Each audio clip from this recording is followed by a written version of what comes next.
cabin pier mga bossing. So dumaan tayo dito para mag rest saka mag hydrate, saka silip na lang rin konti sa dagat. Kulang 9 kilometers ng 21 kilometers ng tatakbuhin natin ngayon. So nakaka 9 kilometers na tayo from Lamao to Cabin. Bali walk rest tayo dito ng 1 minute, sorry, with S, rest, walk, and medyo mag-hydrate tayo kasi sa 5 kilometers kanina hindi tayo nakapag-hydrate. So ngayon mag-hydrate tayo dito. Tatagdagan mo na pala. 20 na? Sige po. Ulo ng 10 piso.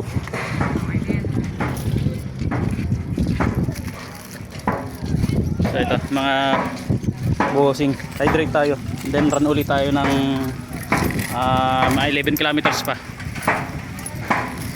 Naka 11 out of 21 na ako. So from Lamao nandito na ako ngayon sa Mountain View Village. So pabalik na rin ako ng kuha pa ako ng 500 meters to 1 kilometer bago babalik na ako ng Lamao. So highway to, 14 out of 21.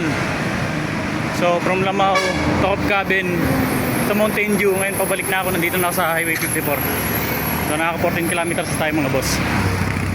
Ito yung breaking point natin, pero nasa punto pa rin tayo na kaya pa ng tuhod natin dahil sa ginawa nating program. So may program tayo sinusunod ngayon sa 21 km. 17k 17k. So may 4 kilometers pa tayo. So let's do this. Run slow, finish strong. Let's go.